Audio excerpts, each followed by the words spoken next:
علل الشرائع ہی کی روایت، ابان ابن تغلب یہ راوی ہیں، اور یہ کہتے ہیں کہ میں نے ایک دن چھٹے امام صادق آل محمد امام جعفر صادق علیہ السلام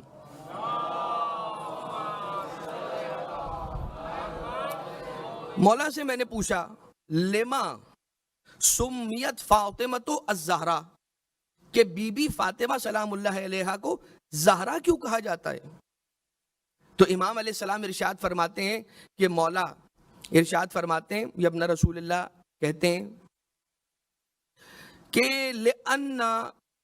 لأنہا تظہرو، اس لیے کہ بی بی جگمگایا کرتی تھی،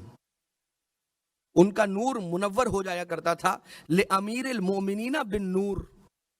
اس لیے کہ بی بی منور ہو جایا کرتی تھی خاص نور کے ذریعے سے، لامیر المومنین کائنات کے امیر علیہ السلام کے لیے۔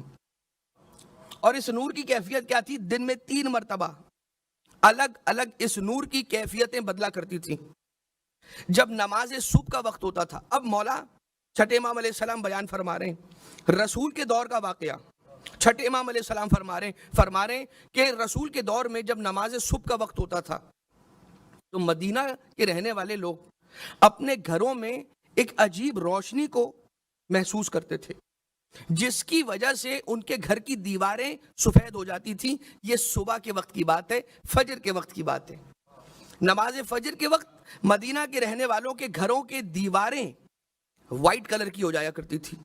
صرف دیواریں نہیں بلکہ ان کے گھر کا جو ساز و سامان تھا وہ سارا کا سارا سفید رنگ کا ہو جایا کرتا تھا، یہاں تک کہ جو مدینہ کے رہنے والے افراد تھے اس گھر میں اس نور کی وجہ سے ان کی آنکھیں کھل جاتی تھیں، اور یہ مسئلہ لے کر پہنچتے تھے رسالت مآب کے پاس۔ جب یہ پہنچتے تھے تو دیکھتے تھے کہ ہم اکیلے نہیں ہیں جو یہ سوال لے کر آئے ہوئے ہیں، مدینہ کے اور بھی گھر والے ہیں کہ جو یہ شکایت لے کر بظاہر شکایت لے کر آئے ہیں کہ ہمارے گھر میں اتنی روشنی ہو گئی ہے یا رسول اللہ کہ ہماری نیند ٹوٹ گئی۔ جو آتا تھا رسول اشارہ کرتے تھے در فاطمہ زہرا سلام اللہ علیہا کی طرف، اور یہ آنے والا رسول کے اشارے پر جناب سیدہ سلام اللہ علیہا کے دروازے پر جا کر جب کھڑے ہوتے تھے تو معلوم ہوتا تھا کہ یہ نور کہیں اور سے نہیں بلکہ در سیدہ میں، خانہ سیدہ میں موجود محراب سیدہ میں کھڑی بی بی وجود اقدس حضرت فاطمہ زہرا سلام اللہ علیہا سے ساطع ہونے والا نور ہے کہ جس کی لڑیاں آسمان تک جا رہی ہیں۔ یہ صبح کے وقت ہوتا تھا۔ ظہر کے وقت زرد رنگ کا نور، اور اس زرد رنگ کے نور کی وجہ سے ویسے ہی دیواریں، ویسے ہی گھر کا ساز و سامان سارا اس رنگ کے اندر منور ہو جاتا تھا۔ اور یہ مسئلہ لے کر رسول کے پاس آتے تھے، رسول اشارہ کرتے تھے در سیدہ سلام اللہ علیہا کی جانب، در خانہ سیدہ کی طرف اشارہ فرماتے تھے، اور یہ جانے والے لوگ یہی پاتے تھے کہ یہ نور کہیں اور سے نہیں بلکہ محراب میں کھڑی اللہ کی کنیز کی عبادت کے سبب سے وجود اقدس زہرا سلام اللہ علیہا سے نکلنے والا یہ نور ہے۔ مغرب کا وقت ہوتا تھا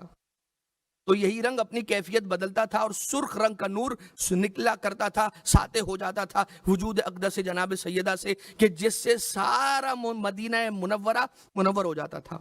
مدینہ منورہ۔ اچھا، اب یہ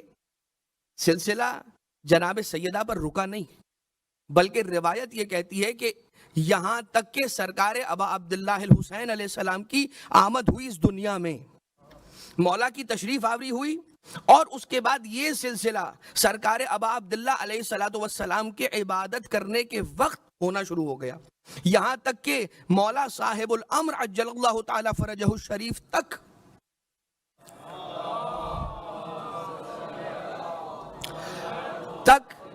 ہر امام علیہ السلام کی عبادت کی کیفیت کا عالم یہی ہے اور یہی ہوتا رہے گا، یہاں تک کہ حتی تقوم الساعہ، یہاں تک کہ قیامت قائم ہو جائے گی۔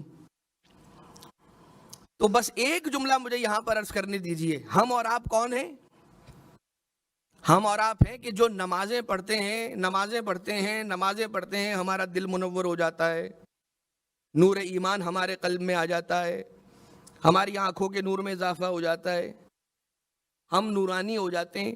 تو اپنی نماز پڑھ کے یعنی رب ذوالجلال کی عبادت کر کے نماز پڑھ کے خود کو منور کر لینا اور ہے، اور اپنی نماز کے ذریعے سے زمین و آسمان کو منور کر دینا یہ ہے عظمت فاطمہ زہرا سلام اللہ علیہا۔